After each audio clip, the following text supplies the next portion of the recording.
पुन्हा एकदा स्वागत आहे आपल्या मिनी ब्लॉगमध्ये तुमचं. आणि आज होती घटस्थापना. उठलो, फ्रेश वगैरे झालो मस्त आणि घरच्या देवांच्या पाया पडलो. नंतर गेलो मंदिरामध्ये आमच्या कुलदैवत जिथं बसलेलं तिथं, कारण आज होती घटस्थापना.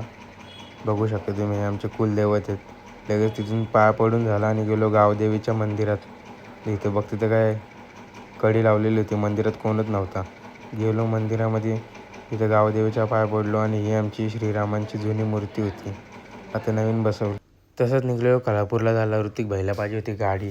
कोल्हापूरला पोचल्यानंतर संध्याकाळ झाली. सोहम भैयाला त्याच्या पाठी गेलो जरा पेट्रोल टाकायला. पेट्रोल वगैरे टाकून झाला आणि जरा गॅरेजला गेलो कारण स्कूटीचं आपलं जरा काम करायचं आहे त्याच्यासाठी. हे बघा नितीन भाई. नंतर तिथून निघलो, आलो चहा घ्यायला. इथे थोडासा चहा घेतला. नंतर लगेच गेलो जिमला. बघू शकता तुम्ही किती दिवसातून आले वेदन भाई, सोहम भाई. काहीच काम नव्हतं. जिम वगैरे झाली आणि नंतर हे बघा पाऊस पडतो म्हणून तसंच बसून राहिलेलो आणि जिम करून घरी जायला निघलो. तर मरणाचा पाऊस होता म्हणून कसं चाललं आहे बघा घरी. आवडला असेल तर लाईक, आपल्या चॅनलला सबस्क्राईब करा.